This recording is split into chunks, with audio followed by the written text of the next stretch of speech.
Hi, I'm JP. And I'm Adam. I've never seen Lost. I have. I'm told that it's good. I liked it. I'm told that it made sense. Sort of. But we're watching it out of order. So it definitely won't make sense. But it might still be good.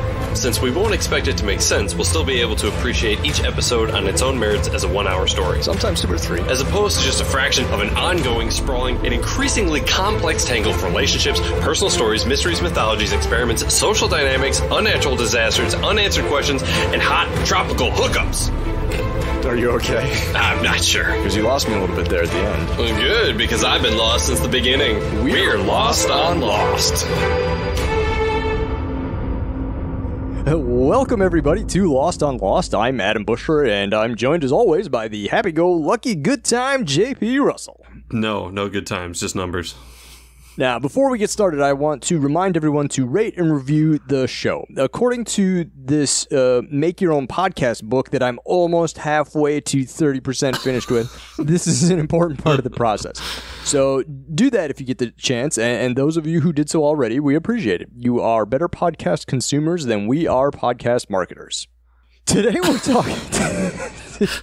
Yeah, do us a favor and tell your friends about our podcast. And if you don't like it, do us a favor and shut the fuck up. Today we're talking about Numbers, the 18th episode of Season 1 and the 18th episode of Lost overall. Our centric character is everyone's favorite majority shareholder of a box factory in Tustin, Hugo Hurley Reyes. We're going to get into that. Numbers takes place on the 35th and 36th day after the crash of Oceanic Flight 815. JP? Yes. Got a recap? I do. Hit it. Numbers centers around everyone's favorite spry jungle boy, Hurley.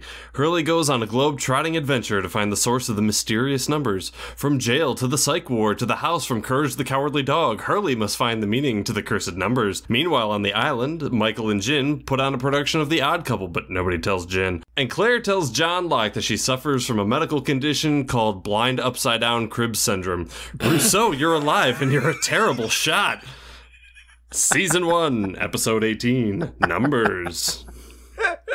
Oh my God. We have a guest today. As always, one of these days I'm going to learn how to introduce guests. But we have Bob Ekdahl with us. Yay. Welcome to the show, Bob. Thank you. Thanks for having me. Long-time listener, first time on the podcast. Bob, tell us a little bit about yourself. You are a filmmaker.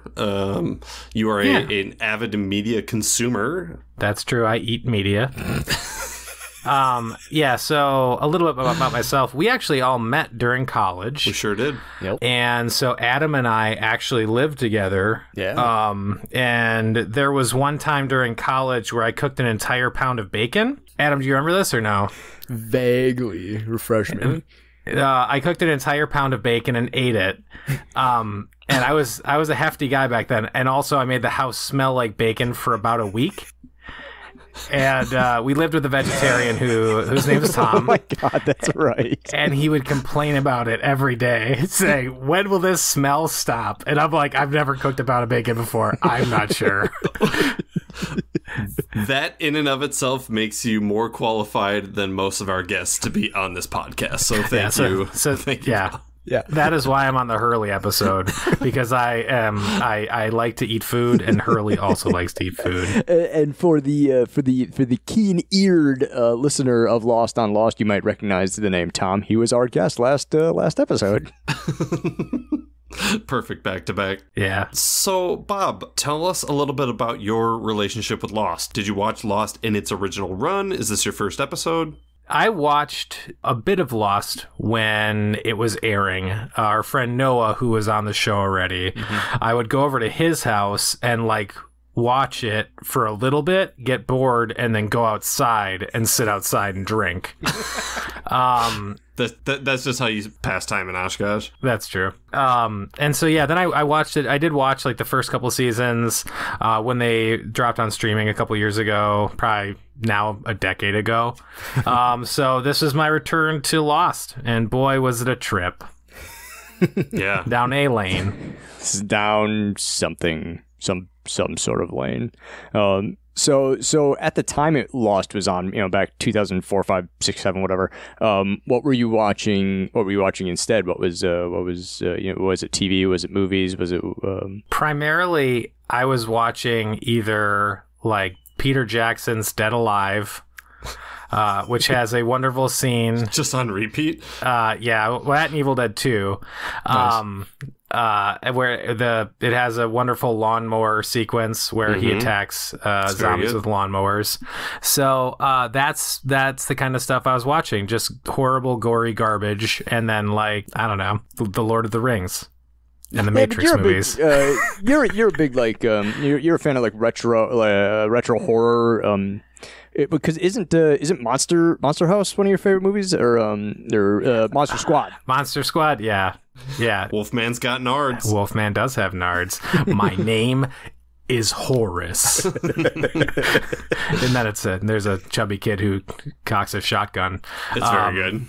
It's a fantastic film. So it's fair to say that you're more of a film guy, kind of like JP, where you connect more with films as opposed to television. Yeah, I think that movies allow you to have a personal experience with characters growing in one day, and TV over time. Like if you look at Game of Thrones, you kind of just sit there and just watch like the grass grow on these character arcs, right? And you're like, wait, I thought this guy pushed this. Sorry for spoilers. I thought this guy pushed this kid off of a building and nearly killed him. And then like later you're like, he's the only character that you're like, I like this guy, but he's like still a bad guy. But then that grass gets shit on by like a mangy dog at the end because they're like, oh, all this work that character specifically did meant nothing in the finale. So. Yeah, absolutely. Look, sometimes we grow as people, and then sometimes we continue to grow back into the thing that we were before all of the growth happened. It happens all the time. Yeah, apparently. Exactly. At least in Westeros. Oy, Game of Thrones. Yeah. All right.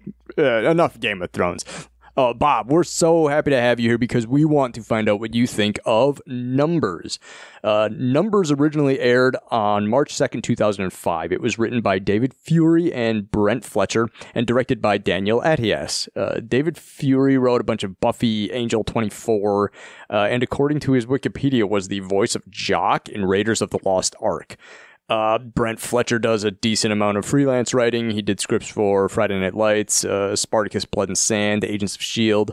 Dan Attias has done a ton of Alias, 6 Feet Under, and It's Always Sunny in Philadelphia, but he directed one episode of The Adventures of Briscoe County Jr., so I will always love him for that. Oh my God.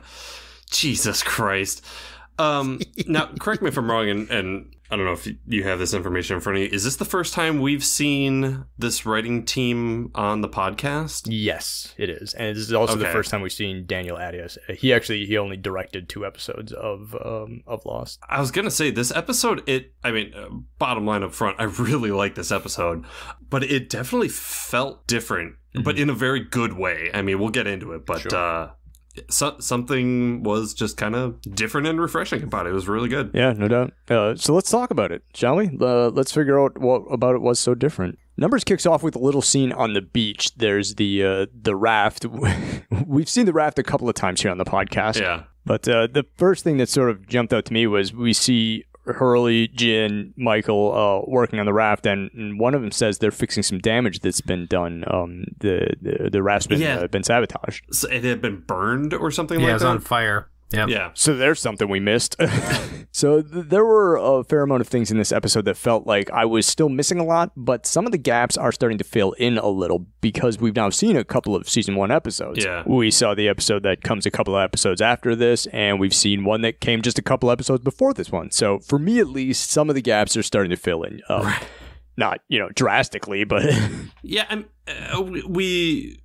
we know that the folks on the island have a raft. We've talked about a raft before, and we know that Saeed went off, and apparently him and Russo didn't exactly get along real well in their first encounter. But outside of that, I think that's really about the only information that we didn't really know going into this. Danielle kidnapped Saeed, and he clearly didn't have a good time. He seems pretty angry about it. Yeah, he's a little pissed. I believe torture was mentioned. Right, exactly, which is interesting because Saeed's the torture guy, so I'm sure we'll get into that in a later date. Tickle fight. Nails on a chalkboard. But whatever happened between Danielle and Saeed, he clearly got away, and he just ganked a bunch of stuff from her house, like all these papers and maps. And he says him and Shannon are trying to make sense of it because Shannon speaks French, I guess. Okay, we need to make her useful again. Right. But yeah, he's just got this mess of stuff from her place. But they're talking to him because Saeed might know how to get batteries for some sort of signal device for the raft. Right, because correct me if I'm wrong, they're like, the signal's being jammed on the island, but they think if they get out far enough and they can get the signal out further, that maybe there's a chance that they can be rescued. Yeah, that's got to be their thought process. I think before we go any further, we should decide how we're going to discuss the episode. Yeah. We move around a lot in this episode. There's a ton of different locations, both on the island and in the flashbacks. Like, do we want to talk about the island and then the flashbacks, or vice versa? Or I feel like this one might benefit from doing all of Hurley's flashback stuff and then the island stuff, because otherwise it's going to take us way too long to like break down each thing if we just rip through like all of Hurley shit and we're not worried about bouncing back and forth as much. I feel like that's going to flow. Yeah, that'll work. So we cut from the raft to the first flashback scene, and then we'll just talk about all of the flashback stuff in a row from here. We've seen a version of this scene on the podcast here already.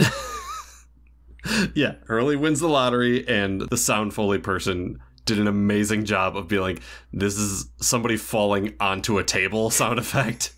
It's really, really well done. It sounds just like a sack of potatoes and dishes going everywhere, and it's wonderful. They actually use the same SNL thing from when Chris Farley would hit the table. They just splice it in there. They just let him actually fall on a breakaway table. Yeah. Yep. Yeah, Hurley's, mom is kind of razzing him a little bit, saying she's way nicer in this version of the scene than she is in the season 2 version.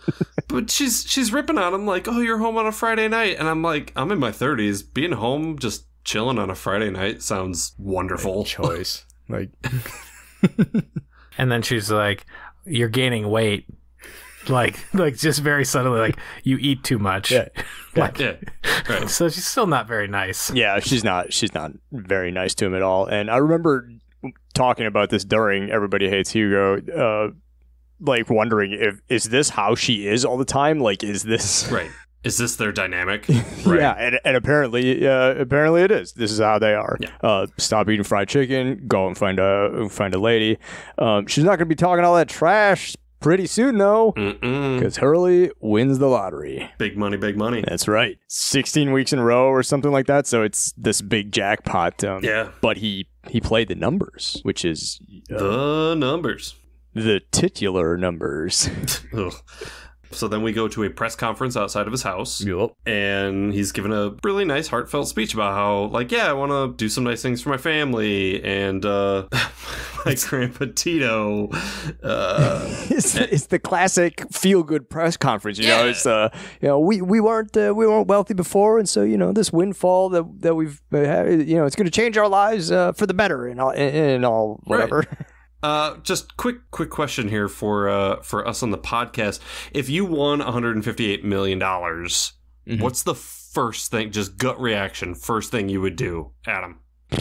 I would probably go out and buy 10 of those 10 Ford Tauruses and have them outfitted for Demolition Derby, and then I would call like you and Bob and Nick and Noah and have like a Ford Taurus Demolition Derby. That'd probably be the first thing I'd do. Obviously, that's one of the classic answers. Bob, $158 million, gut reaction. What are you doing? I would just go to someone's house that I want to buy, like up north. And I would just knock on it and be like, "How much?" Can you do me a favor and do it in the Borat voice, though? How much? There we go. Perfect. It was like he was in my ears. Wow, that was incredible. That was great. I haven't seen that. I haven't seen that since 2005. Yeah. But actually, I heard a good thing. If you ever do win the lottery, what you do is call everybody that you think would ask you for money and ask them for money first. Then when they say no to you to give you money, then you will not feel bad when they ask you for money when they find out that you're a millionaire. I like that. Genius. Oh my god. That's diabolical, and I love it. So good. That's very good. JP, what would you do with your winnings? I want them to release the director's cut of Maximum Overdrive because Stephen King was so whacked on cocaine that he doesn't remember most of the production of the film, and he said that the theatrical version or the director's cut is too evil. So yeah, release the Snyder cut of that or whatever. The King cut. Yeah, release the King cut. Sounds like a wrestling move.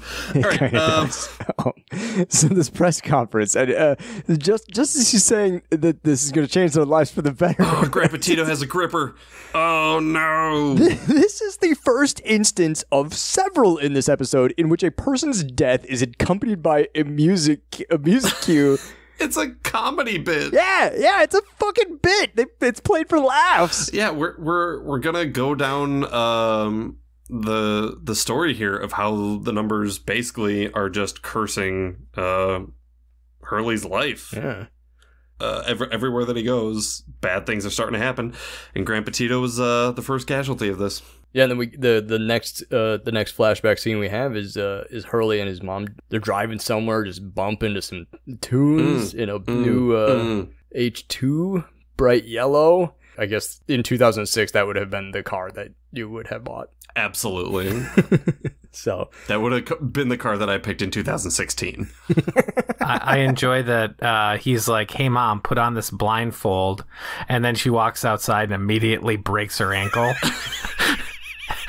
And then the house is on fire, and she's just yelling at him to call an ambulance because she hurt herself. Again, like the music is totally just like, "Oh, old lady fall down." You know, the show's telling you like, yes, these are terrible things. Don't take it too seriously.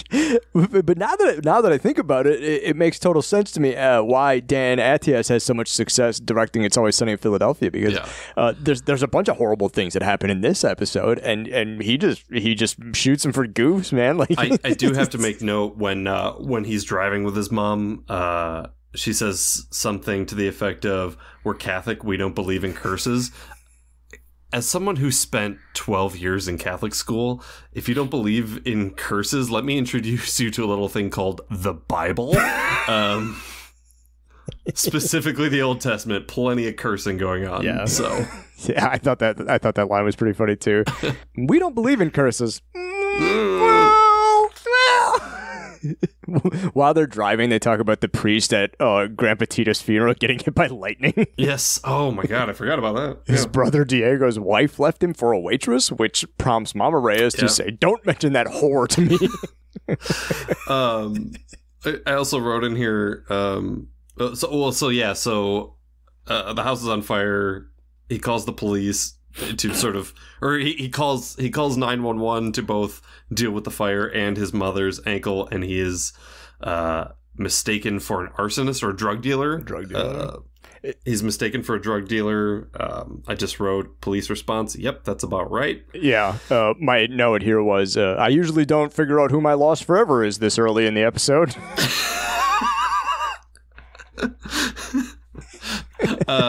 One more time for Ana Lucia. Fuck the police. The next thing that happens is Hurley is talking to his accountant, and this scene made me think of Brewster's Millions. Oh, what a good movie. And the accountant's just like rattling off all these different ways that Hurley's making money. He's like, "Oh, this warehouse you own burned down, but we had it over insured, so you're actually making money on the fire." Like, it's one of those where the last time we saw Hurley and we knew, oh, he's, about to win the lottery. Okay, that's sort of how that story ends. And you suspect, or at least I suspected, they're going to go into the trope of he blows it all right away, right? That's the story that you see in all the movies. That's the story that you hear in real life, that winning the lottery ruins people's lives. But he's got an accountant, a very competent accountant who is, in fact, making him more money, which I assume is also part of this curse. Like, yeah, like, great, I'm making more money, but I'm also cursed and everyone around me is doomed right now. Yeah, it's like the two sides of it. Like, it's good for him because he's, making all this money and everything, but it's bad for the people because what did his accountant say? Something like 8 people died in the fire. Like, Jesus. It's hilarious. This is the first instance where Hurley says that he thinks the numbers might be cursed. Like, he mentioned to Mama in the truck earlier that he thinks the money might have been cursed, but this is the first time where he says that it might be the numbers. That was the one thing that people, like, kind of annoyed me because somebody else asked it at another point, or I think it was during the press conference. They're like, how'd you pick the numbers? Are they your lucky numbers? Blah, blah, blah. And it's like, I don't know. They just gave me numbers. You know what I mean? Like, we understand that, yes, Hurley picked the numbers and whatever, but the answer is very easily like, no significance. I just got a random lottery ticket. Right. Like, have you guys ever specifically requested numbers for a lottery ticket? No. Anytime I've ever played the lottery, like a Powerball or whatever, I'm just like, give me a quick pick, like. Right, exactly. So I found that a little annoying that it came up twice to be like, oh, tell me your secret about the numbers. Like, yes, he does have a secret about the numbers, but a normal person wouldn't ask that. No one would give a shit. They'd be like, give me $1 million. Right, yeah. How did you pick the number of dollars that you're about to hand me for being your friend? Yeah. And then a guy fucking dies. Like, he just, like, falls past the window. Happened so quick, you could almost forget about it. The next flashback thing is, at the end of the accountant scene, did he remember where he... Because the next scene we have is him at a psych hospital looking for a dude named Lenny. Well, because he said in the accountant's office, it's the numbers. It's not the money, it's the numbers. So now he's going to the source of where he got the numbers. Right, and apparently it's a dude named Lenny. So this is what was happening to me just as we're watching the scene where he's arguing with the receptionist. I was thinking that I might recognize Lenny as like a recurring character from Law, like I would remember him from watching the past. Sure, yeah. But then we got to him and I didn't recognize him, or I don't remember him, one of the two. Yeah, the Lenny's fucking suspect. I have some thoughts. I have a lot of questions about Lenny, and I'd like to spend a couple of minutes on this scene. Yeah. Yeah, so we come in and Lenny's playing Connect 4, one of my personal favorite sort of... It's not a board game. What would you call that? It's a board game. It's a board game, fine. Why wouldn't it be a board game? It's got a board. The board's just vertical. Anyways, so... is Tic-Tac-Toe a board game? Yeah, because it's horizontal. It doesn't have a board, JP. You just draw it on the sidewalk or on a piece of paper or whatever. Is Hopscotch a board game then? Listen, this is not the lost games of my childhood. This is Lost on Lost. I just had questions. Okay. I have no answers for you. I'm sorry, Bob. If you, the listener at home, want to weigh in on the Hopscotch Tic-Tac-Toe Connect 4 debate, please email JP at wearelostonlost@gmail.com. Listen, only half of Battleship is a board game. Which half? The part that's fucking flat. So Lenny is playing Foursquare. He's... Foursquare? God fucking damn it. Hold on, let me help. So he's playing Connect 4 with Bob. Himself. Yes. And you're wondering who's winning? No, that's not... It would be him. Well, okay, sure. He's in some sort of not catatonic, but he's in some sort of like non-responsive state. I should have asked my smart girlfriend who worked in psych what that would... He's in a mental loop. Yeah. There you go. Yeah, perfect. Thank you. You're my smart girlfriend now, Bob. Hubba, baby. Thank you. So he's doing this, and it doesn't seem like he's hearing Hurley at all, right? Which makes me question when he, Hurley tells him, I use the numbers, he snaps out of it. How long has Lenny been in this loop? Because the look that Hurley gives him is either shock of, oh, maybe the numbers do mean something, but also, is this like his chief juicy fruit moment from One Flew Over the Cuckoo's Nest? Is this the first time this guy has not just said the numbers? You know what I mean? Like, I'm trying to like weigh that reaction that Hurley had, and I can't quite place it. Yeah. I mean, there's a ton of questions surrounding what happened in the psych ward, at least for me. Absolutely. I mean, I remember a little bit of what happened, but not much. And so, I mean, yeah, there's just a ton of questions that is born out of all this stuff. And Hurley, during the press conference, said something to the effect of that he had put his family through a lot of stuff. Was he, I assume he was in a psych ward. Is that what he's referring to? Why was he in there? That's the thing. Yeah. So that's definitely a conversation, hopefully for another day. But yeah, so Lenny, once he kind of gets out of his loop, just starts going off on Hurley about, no, you shouldn't have used the numbers. You shouldn't have used the numbers. They're evil. They're cursed. They're bad. And then he starts yelling about Sam Toomey. Sam Toomey. Kalgoorlie, Australia. Yeah, that's who Lenny apparently heard the numbers from, so that gives Hurley the next clue, the next stop on his quest to rid himself of the curse. He's going to try and find Sam Toomey in Australia. Mm-hmm. Now, I've seen Australia on a map. It's big. Yeah. I mean, at least he's got the name of a town, but when he gets to Sam's house in the middle of nowhere... I liked what the woman said when he came to the door. She said, if this weren't the middle of nowhere, I'd say you were lost. But yeah, he figured it out. He figured out where Sam Toomey's house was, and he went out there and he met Sam's wife. Hurley chats with her a little bit, and we find out that Sam's dead. But then Sam's wife tells Hurley where he had heard the numbers. Sam and Lenny served together in the U.S. Navy at some sort of monitoring station, and then they had heard the numbers broadcasting on what was normally an empty radio channel, like static, just like nothingness. Sam's wife then goes on to tell Hurley a story about Sam doing something very similar to what Hurley did. Sam took the numbers and used them in a game of chance. Count the beans. The classic guess the beans in the jar thing. And Sam won. No, he didn't just win. He got it right. To the bean. I replayed her saying the phrase to the bean at least 6 times. And I would like the name of this episode to be To the Bean. To the bean. I have a question. Yes.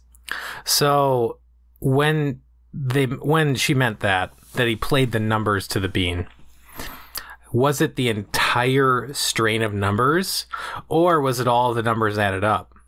Because hold on. Good question. That's a lot of beans to be guessing. What did she say was the vessel of the? It was a giant. Wait, because if it was, I think it would have to be a storage container. It'd be 4,815,000,000 because it was 162,342 beans. Yeah, it was a giant hollow horse or donkey. I can't remember. I should write it down. But yeah, so like this storage unit full. So if it's that full number, this was some sideshow circus thing where this guy took this gigantic thing of beans everywhere for like 45 years. Right? And finally... She says he's been running the grift forever and nobody got it right. Well, okay, so add all the numbers together, it's 108 beans. That's not that many beans. Right. So it's billions of beans. It has to be. Right, it has to be. Or he just started at the beginning. It was 4 beans. It's just 4 beans. So that's when this episode lost me, and I was like, "This is a lie. The whole thing's a lie. Never happened. Never." Hold on, I need to do one more calculation here. And it really depends on if they're like jelly beans. If they're jelly beans, after that much time, they'd have all just been together into one giant ball. Yeah. And so if somebody guessed one, just one bean. Okay, so If all the numbers were multiplied together, you'd have 231,872. So at least that's multiplied together. Yeah. Really? Yeah. Yeah, no. I don't know anything about math, so that could be right. Sounds wrong, but I'm assuming you used a calculator. Yeah. Okay. I'm an accountant. I trust numbers. But you're also a host of this podcast, so you know not to trust me using a calculator. Oh man. So then we find out that that he actually used a shotgun to kill himself. Yeah. Which led to probably my favorite line of the episode, which is, "You make your own luck." I wrote that down too. It's super good. Like, just to think of it that way, yeah, and not blame. What does she say? She says, "You're looking for an excuse as to why this is happening, or and you need to stop." It made me like when I'm up late at night and I can't sleep and I want to look at weird esoteric things on the internet. Occasionally, I'll look up like numerology conspiracies, and if you have, it's the same concept as having a lucky number. You know what I mean? Like, if you are aware of a number, you're going to see it in your everyday life. You know what I mean? Like, if you really sat down, if your lucky number is 17 and you really just focus on the number 17, I'm sure you get, I have 17 light fixtures in my house. I have one of my lucky numbers is 45. I was number 45 at the DMV when I got my license. You know, like, I noticed it, but had that not been a number that I decided to be consciously aware of, it just would have passed me by. How many times in my life have I been in line for something and been in a number? I don't know what they all are. Yeah. So she's like, no, it's, of course the numbers aren't evil or whatever. Yeah. And it was kind of a good way to wrap up Hurley's little, flashback story here. It was like, you make your own luck, Hurley. You're better than thinking that you're just being pushed around by sort of this ethereal force of the cursed numbers or whatever. Yeah, totally. Yeah, she's wrong.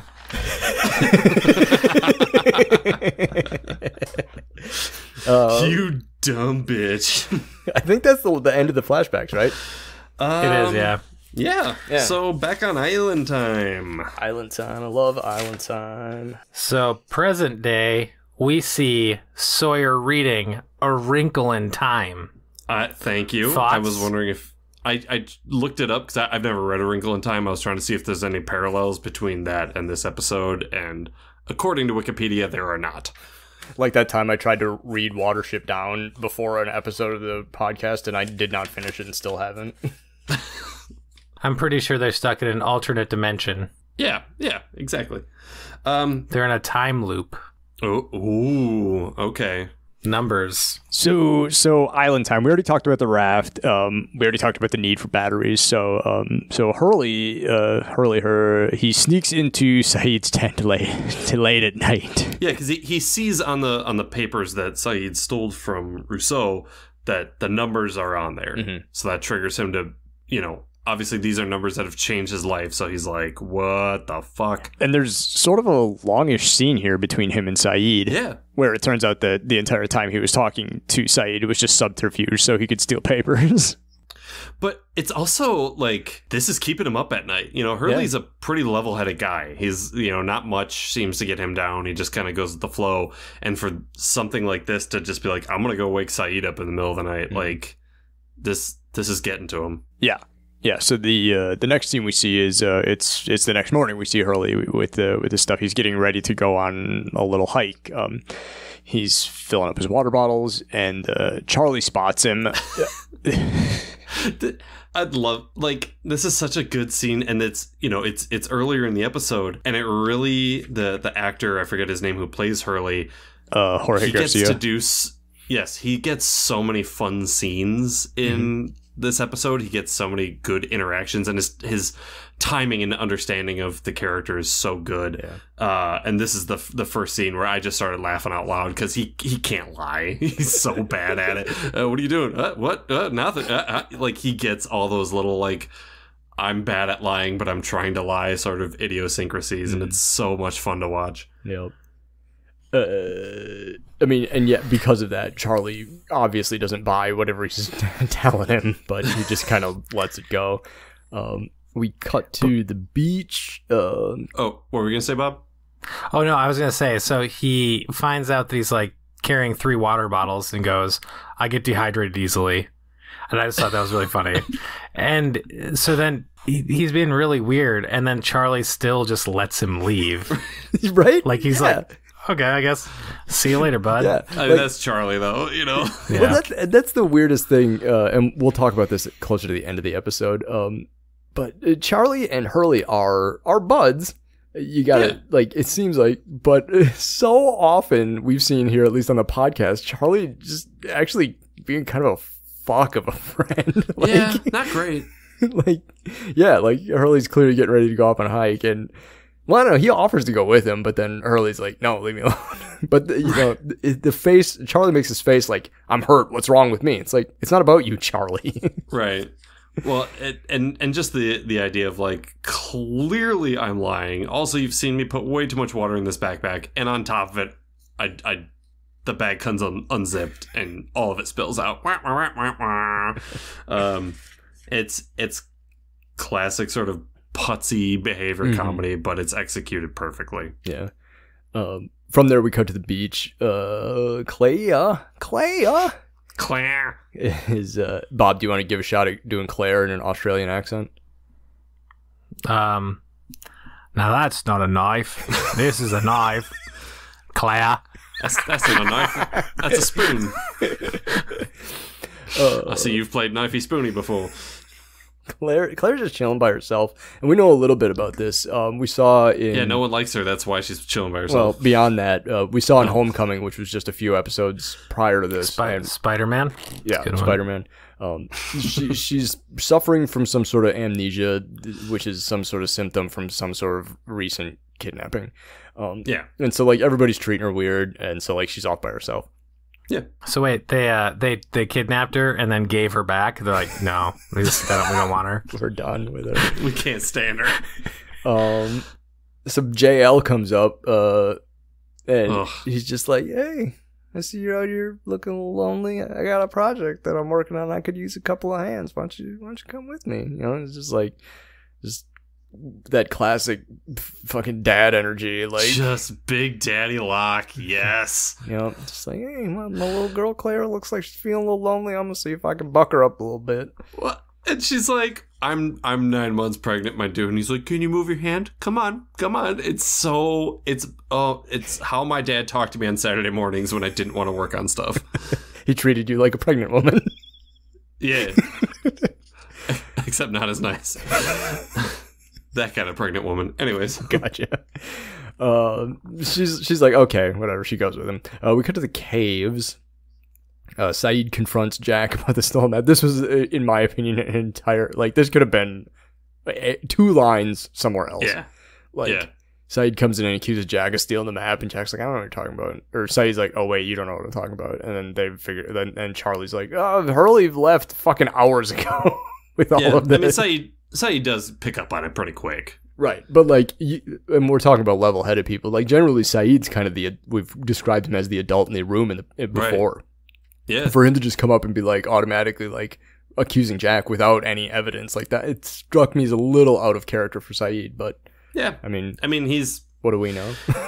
The conversations that were had up to this point were very, like, take us to Rousseau. No, you fucking dunces. So when he thinks that, Captain Subterfuge and doing shady shit behind people's back, Jack. Yeah. I mean, it's not out of character to assume this is him. And it's like, you dumb shit. I told you, just leave it alone. That's fair. So I get it. I mean, if Saeed was really pissed, he just would have, like, taken a fucking hammer to his kneecaps or something. So with Charlie's assistance, they figure out that Hurley is the one who took the papers, and he headed out. He's looking for Danielle. Cut to the beach real quick. Saeed is packing up and getting ready to leave with Jack. We see him talking to Shannon. Bye, babe. What's up, girl? You gonna miss me while I'm gone? No, maybe. Wear my Letterman jacket. Keep studying that French. No, really, focus on it, because it's terrible. Hurley finds the wire. We cut to Hurley, and he found the wire that they were talking about early in the episode. And so he's going to use that to try and find Danielle. He follows it into the jungle, and he finds a boar strung up in a tree. What is the deal with that? I mean, is that... I don't know. I haven't watched Lost before. Is that something indicative of something else, or is that just Rousseau messing with people's minds? Predator. Yeah, exactly. That was exactly what I was thinking. Danielle's the predator. We have strong clearly. evidence to back that argument up that Danielle is the predator. Absolutely. Yeah. She has that weird laugh. Do it! Kill me! Come on, you ugly motherfucker! Anytime. All right, everybody do your predator. Jack, Charlie, and Saeed must have known exactly where Hurley was going because they catch up to him immediately. Shockingly fast. Right? They catch up to him just as Hurley gets stuck in a pressure plate trap. And they're fucking Charlie here. They're like, we're going to need something to replace the weight. And Charlie's like, well, how are we going to do that? Like, again, bad friend, stop being a dick. Like, Charlie's got a real fat phobia problem, and it's getting on my nerves. Well, yeah. So this is, rule of three in television and comedy and all that stuff. This episode does a really nice job of, here are these situations where traditionally somebody of Hurley's size doing these physical things, dealing with a pressure plate, running from gunfire in the woods, crossing a bridge, all these things, everyone just wants to protect him and be like, no, Hurley, don't do it. You're the big guy. Mm-hmm. Like, we don't want you getting hurt. We don't want you. And he's like, I'm also a survivor on this island. Please don't baby me. Yeah. And I think they did a really good job of letting him be very independent and be the person that takes the lead in this, because while his mission isn't what this plays out to in the grander scheme of Lost, who knows, but it's very important to him personally, and you need to respect that as him being an interesting, well-rounded character. Yeah. I made a note of that during the bridge scene, and we'll talk about it when we get to there. Actually, I will disagree with you guys. Okay. I don't actually think that they're purposely making a chubby guy able to do these things. Okay. Because of the curse, he is able to survive all of these bad things, and others around him die. So you're saying that his ability to walk on the bridge, to get over the bridge, and to be able to get off of the pressure plate without getting hurt and all that stuff, that like he it's actually a symptom of the curse and not necessarily his own confidence in his abilities. And okay. All right, fuck all that shit I said. I like Bob's theory way better. No, I do dig that. It's far more interesting. But I do like that they portray him well. Yeah. Right, that's more what I was getting at, but I guess I didn't think about why he's surviving in that way. So yeah, I like that a lot, Bob. That's fucking good. Yeah. The thing that I don't like about Hurley is that he does not listen to direction from anybody. They're like, please don't drop that. Drops it. Yeah. Like, it just is very I'm doing my own thing. That's which was really frustrating. I'm just like, man, be a team player. So and I think that part of that might be a symptom of him being fed up with being told what to do all the time, but I don't think we've seen enough of the show for me to confidently say that. Yeah. I can confidently say that I'm lost on Lost, since this is the only episode that I've watched. Perfect.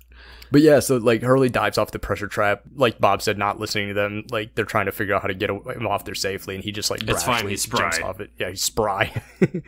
Dudes, I'm spry.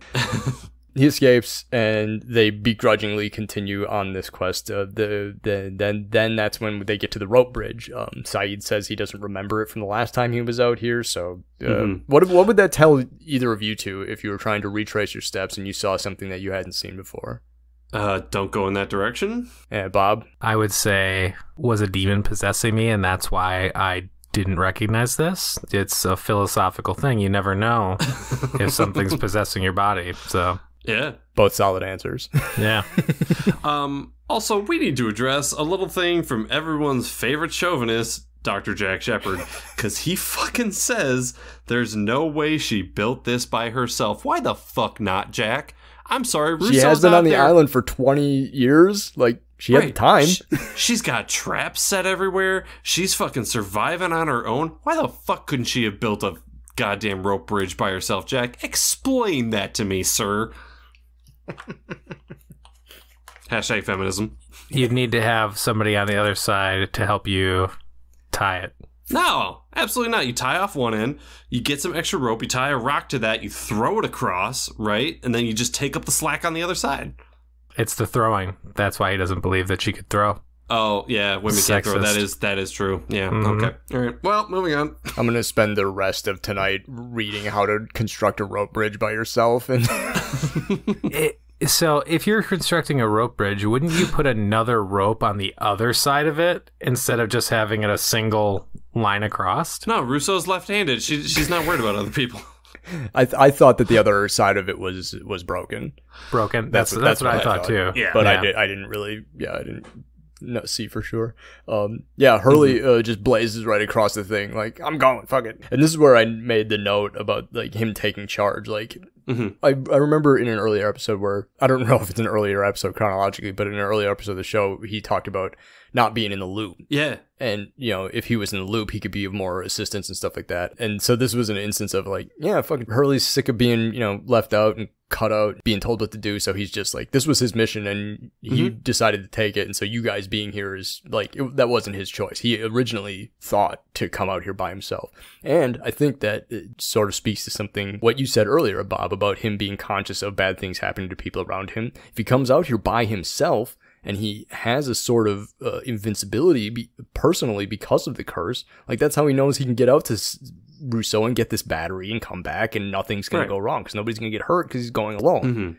So yeah, that's very good. He makes it across, gives the thumbs up. Charlie comes out, goes after him. But again, another Charlie just sliding something under the door here. Like, if he can do it. Yeah. Shut the fuck up, Charlie. Just cross the bridge and keep your comments to yourself. Fucking junkie.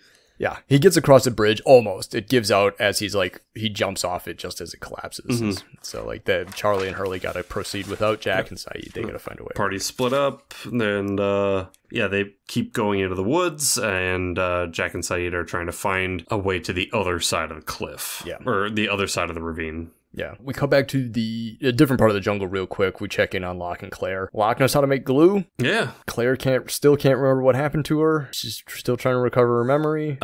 We need to spend a second on this. Okay. I'm sorry. Claire, after she realizes how resourceful John Locke is, says, "You should have one of those shows, ... where you fix people's houses." I'm sorry, Claire, not a fucking survival show? What? Is he gonna fix people's houses with glue and coconuts, Claire? No, a fucking survival show. God, you can't even get analogies right. God, damn it. That was a perfect opportunity for John Locke to tell Claire that he one time owned his own home inspection company, but he chose not to do so. What? Let's go back to the way back machine. Did John Locke work as a regional something for a box company? Yeah. No, he worked at Dunder Mifflin, Creed, Bratton. Scranton. I wish that Terry Quinn was in the office as Creed Bratton. I think it would be great to have like a alternate universe crossover event. Oh, that's so good. But yes, he did. In fact, he was a regional collection supervisor for a box company. Yeah, and Hurley owned a box company, so I wonder if that's going to come up. I wonder. So that happened in the woods. We cut back to Jack and Saeed are wandering through the jungle trying to find Claire or Charlie and Hurley, and they trigger another trap. Except this one's full of explosives. It's just a big ass bomb. And I love that it's Jack that set it off too. Mr. Perfect is the one who sets it off. Nothing will happen to us. Doink. Yeah. Whoops. Destroys Daniel's house. Yeah. I love it. If I can't have it, nobody can have it. Fuck you. Elsewhere, Hurley and Charlie are... Hurley's about to spill to Charlie why he decided to come out here, but they get ambushed by unknown gunfire, so they split up, and Danielle finds Hurley separately. He doesn't get shot. He's able to... They have a wonderful delayed reaction to being shot at, where they both just kind of freeze, like, is somebody shooting at us? Yeah, stay away from the cans. But it's either Rousseau is a terrible shot or she's just trying to scare him off. She doesn't actually want to kill them. But they again, two bozos that are like, oh, let's wait for a second shot to see if we're actually getting shot at. Just it's high stakes, just silliness, and I love it. Yeah. But yeah, so Danielle finds Hurley, or Hurley finds Danielle, whatever. He loses it. She says she doesn't know about the numbers, and he finally like breaks down. He's had enough. Like, I've been up and down this island. My life's been ruined by these numbers. Explain this to me. And then so Danielle has like she's like, oh, the numbers brought you here. The numbers brought me here. Like, she talks about the hearing the numbers. It's such a good scene. They're both the actors are just crushing it. It's such a good scene. And so Danielle just flat out agrees with him. Is just like, I think you're right. I think the numbers are cursed, and that gives Hurley so much relief that he just he hugs her. Just hugs her. Yeah. Just like it took me being stranded on this island for this strange part of my life to make sense. She also said something about the people that she was with got the sickness. I don't think we've heard of a sickness before in the podcast. Yeah. We haven't. There's a pandemic, guys. Can't escape it. It's everywhere. It's even on the island 16 years ago. That's where it started. Oh, man. Also, she says something about changing something on the radio tower, and Hurley's like, there's a radio tower? I'm like, yeah, man, where were you during the pilot? Let's go. He didn't get to go, remember? Yeah, but you think they would have told him, right? I don't know. They don't tell Hurley anything, apparently. That's true. According to Hurley. He's out of the loop. Real quick, talk about cinematography. This is the only scene that I really want to talk about. The ratio on Hurley's face when he's talking to Rousseau is it's inconsistent, but when it's more of a dramatic ratio, it actually looks really good. And you can tell that the sun was changing a little bit in between takes, but they either just had a real, sort of late day sidey sun, or they brought in some negative fill, and it just looked really, really good. I dug it. Come back to Danielle's hut real quick. What was that, Bob? So it's good to have a negative guy named Phil around.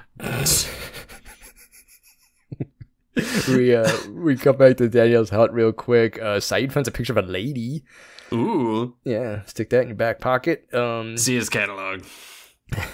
And they're thinking about finding Hurley, and he's like, nah, I'm here, guys. Here's a battery. He looks at Saeed, and he's like, Danielle says what's up. Like, oh, what a gangster moment. Yeah, I know. I liked what a gangster moment. I loved it. Just like, no, I'm not going to explain it. I got the job done. You're welcome. Yeah. So good. Yeah. Hurley dropping that, she'll catch you next time. Yeah. She'll be seeing you around. We cut back to the beach. It's nighttime. The boys from the jungle return. Everybody high fives. They give Jin or Michael, whoever, the rafties, the battery. They earlier, Jin and Michael seemed to be having an argument because Michael said something about like, what the heck do you want? He said something kind of rude. I forget exactly what it was. And obviously there's the language barrier. I just feel so bad for Jin because like Jin clearly knows what he's doing, but he can't communicate it to these other people. Oh, we completely skipped over the scene with Kate. I was just flipping through my notes. I was like, oh, we forgot that there was a brief moment earlier in the episode where Sun and Kate are observing them building the raft. And Sun is like, he's never going to talk to me again. I've humiliated him. Do you think he's going to leave? And Kate's like, well, I don't know. Yep. But he's gonna leave. That's alluding to something that happened and something that will happen. So Sun and Jin are kind of on the rocks a little bit right now. Yeah. Will they? Won't they? They better. I think they're married. But yeah, so then we come back to the beach or the jungle. Locke and Claire are finishing up Locke's woodworking project. Claire, 100% dumbfounded as to what it could be. You've been working on this with him all day, Claire. All day. It's just a crib that's upside down. Have you ever passed an aptitude test? Like, She didn't stand on her head. How would she be able to see it? she's gonna be on her head in a second. Also, she had a line where she said, where they're talking about luck, but she said, "You believe in that, comma, luck." But with an Australian accent, it sounds like lock. So I wasn't sure if she was saying, "Do you believe in luck?" or "Hey, Lock, do you believe in luck?"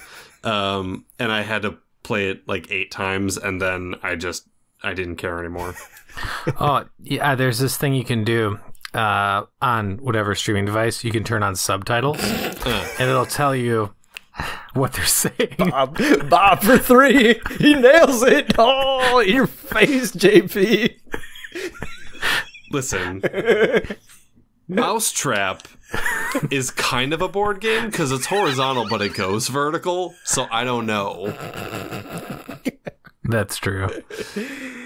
Is Scrabble a board game? Absolutely. I think so. It's a crib. It was a crib.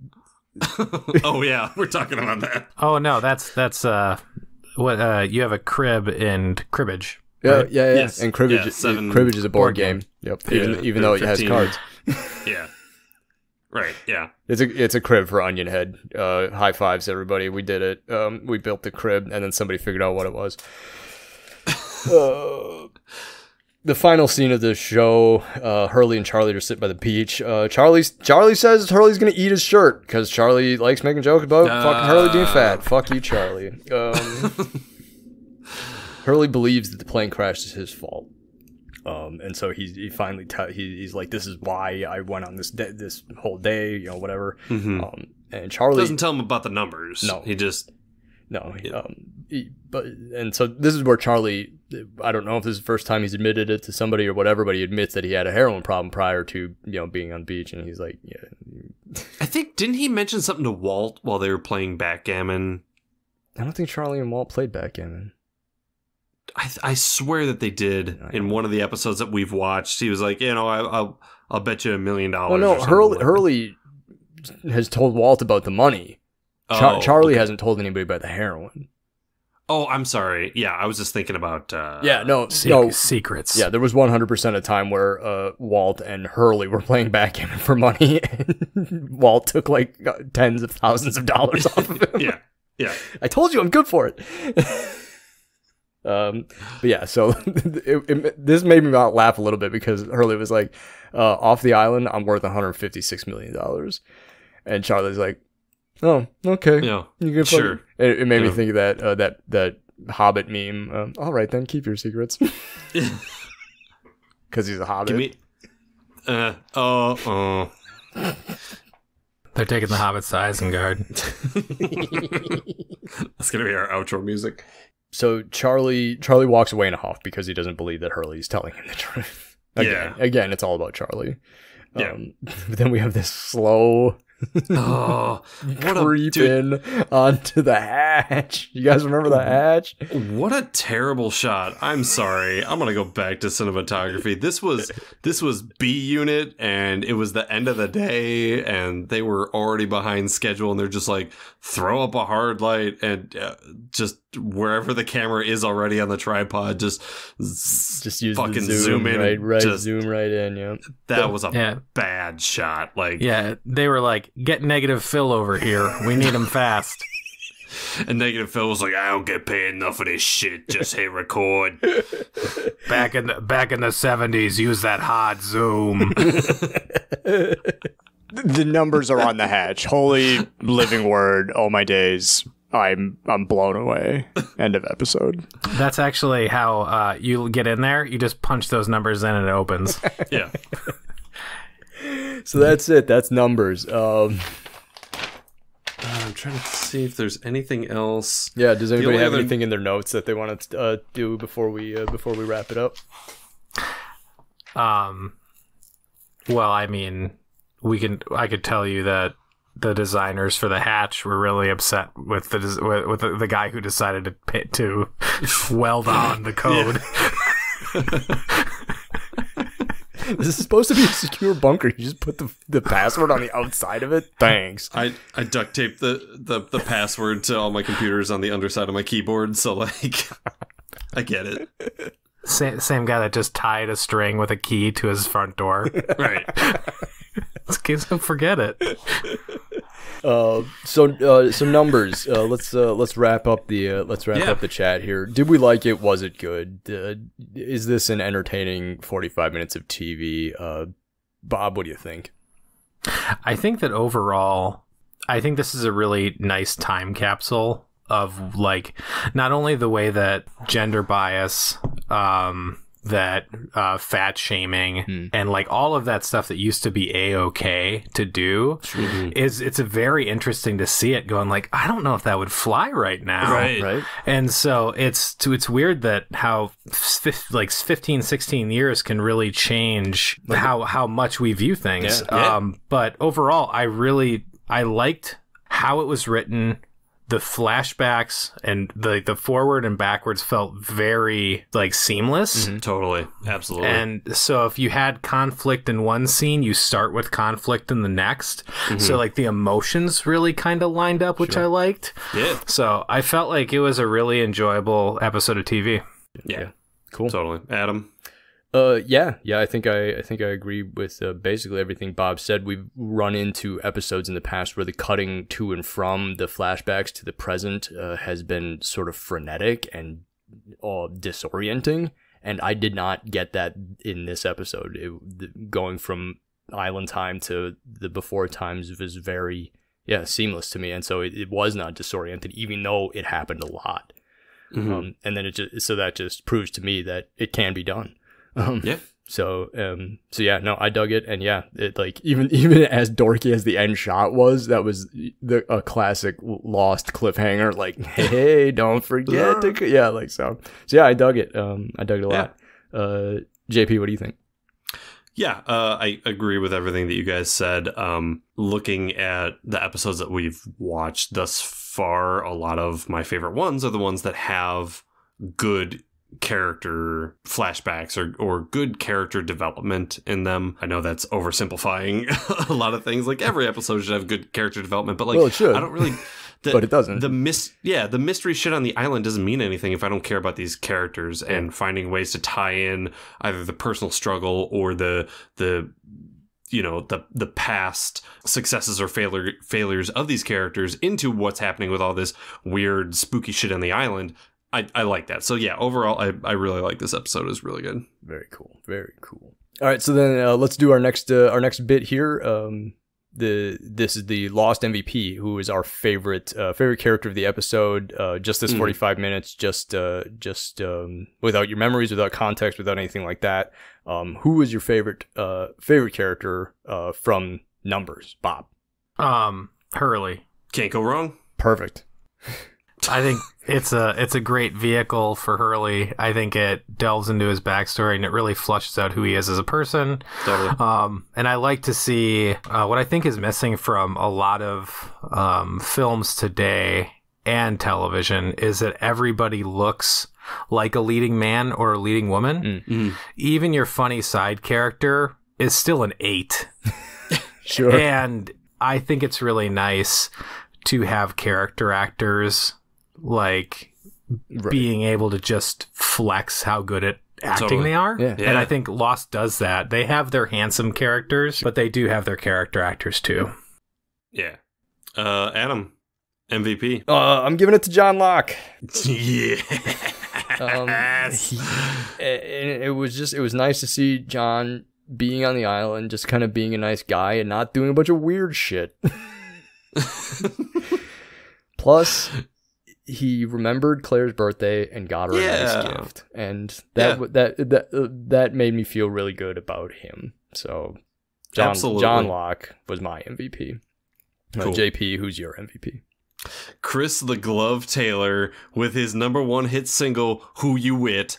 It is the song that plays while Hurley is driving around. When they have that wide shot of him just walking across the sand and the song starts playing, I rewound that several times. It takes me 3 hours to watch one of these episodes because I rewatch so much stuff. That was an original song made for this episode because I tried finding it. What? And just that, yeah.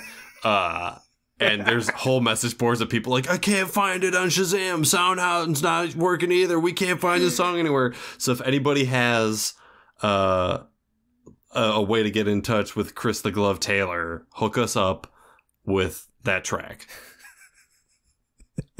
It'd be great if it was a track on the Lost official season 1 soundtrack, because it's just 25 instrumental tracks by Michael Giacchino and then one fucking track by Chris the Glove Taylor.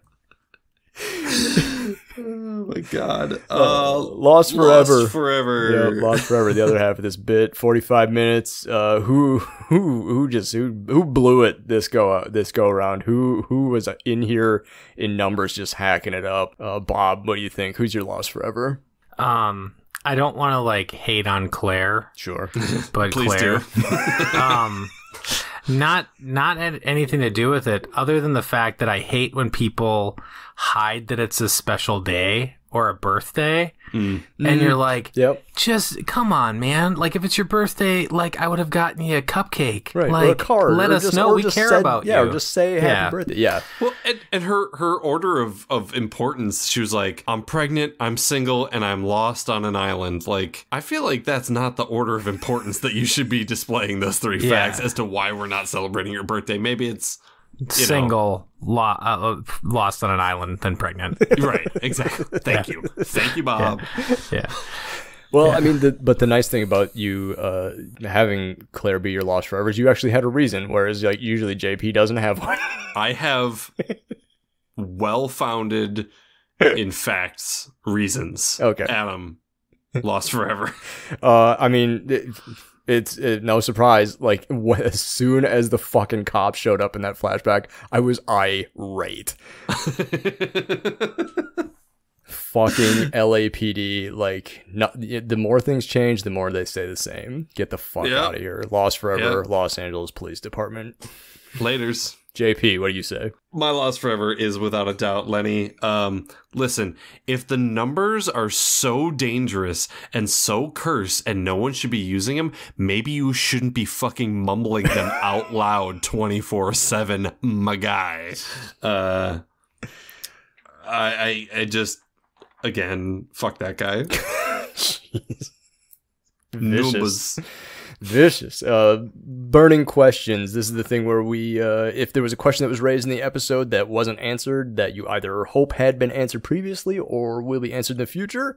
Bob, did you have a burning question? Did Hurley actually cause the plane to hit the island because it was where the numbers had been like playing like on the speaker system? Sure. Like it was drawing him to the island. Yeah. And maybe the reason that he's not going a little crazy is the fact that he's on the island, which is the source, versus being out in Los Angeles, getting arrested for fun, and getting money from the police department. And that's taxpayer dollars. Maybe though. that's like like we're paying the close. The police to assault people. You know what I mean? That's bullshit. Feels right. I don't. I'm not a fan of it. But I will say maybe the reason why he's not going crazy is because, and neither is she, our French lady friend Rousseau, Danielle. Yeah. She's not going crazy because they're at the eye of the storm. They're at the source, right? Sure. Yeah. Mm-hmm. I dig it. Adam, burning question. I would like to know more about Hurley's history with the psychiatric hospital, and how and what he said. Like, I put my family through a lot. I would like to know what that is. So that's my big burning question for this one. What about you, JP? I want to know more about how Rousseau got to the island.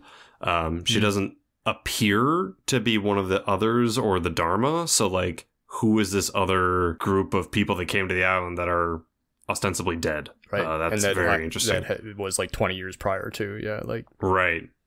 Yeah. So that's a good one. Cool. So that's it. That's numbers. Bob, thank you so much for being on the show. Thanks for having me. Absolutely. It was an absolute pleasure to have you. Do you have anything you want to plug real quick before we sign off? Yeah, I have a podcast called the Movie Blast Podcast. If you like short form podcasts that just kind of delve into a movie and basically you get a little bit of facts about it, and then you get my viewpoints on if you should watch it or not. And I'm going to be bringing on guests. Basically, it's a short form podcast where I delve into a movie because I don't believe that you need to spend 3 hours deciphering an hour and a half movie. I don't know what you're talking about. My podcasts are about 15 to 20 minutes long. Nice. So Perfect. But, that's a nice runtime because, a lot of people consume podcasts in the car. Not everybody's got a, half hour, hour-long commute. Some people got short trips, and Movie Blast is perfect for that type of consumption. So I dig it. Check out our social media, and we will add some links to the podcast. Yep, to Movie Blast Podcast featuring Bob Ekdahl. So that's about it. If you're trying to be lost with us, please check us out next time. We will be watching Season 3, Episode 2. The Glass Ballerina, featuring the other loves of my life, Sun and Jin. Oh, fuck yes. Loving that. We'll also be doing our second installment of Lost on Lost, The Mist, Missing Pieces. Oh, I forgot about that shit. Oh my god. So we will also be watching Missing Pieces number 3, King of the Castle, featuring Jack and Ben. Oh, Christ. Okay, cool. Well, thank you for listening to this episode of Lost on Lost. I'm Adam. I'm JP. And I'm Bob. Yeah. Do you have any idea what's going on this show? No. Me neither. Lost on Lost is produced and edited by Adam Busher and JP Russell. Recorded on location in Milwaukee, Wisconsin and Los Angeles, California. Our show is hosted at Podbean. Find us there or wherever you find your podcasts. Thanks to Danny Schmitz of Lost in a Name for our theme music. Lostpedia and the community of contributors there. Random.org for creating the watch order. Check out our Facebook page, Lost on Lost, or find us on Twitter and Instagram at Lost on Lost 1. Don't follow those jerks at Lost on Lost 2. You can also email us at wearelostonlost@gmail.com. If you like what we're getting into here, buy us a coffee at coffee.com/wearelostonlost. That's ko-fi.com/wearelostonlost. This was Lost on Lost. Now you're lost on Lost. It's been Lost on Lost. Now you're lost on Lost. It's just Lost on Lost. Two guys that don't understand. Well, one's already watched it, and the other one hasn't yet. Well, we now have new outro music. I'm gonna fucking put a beat under that shit.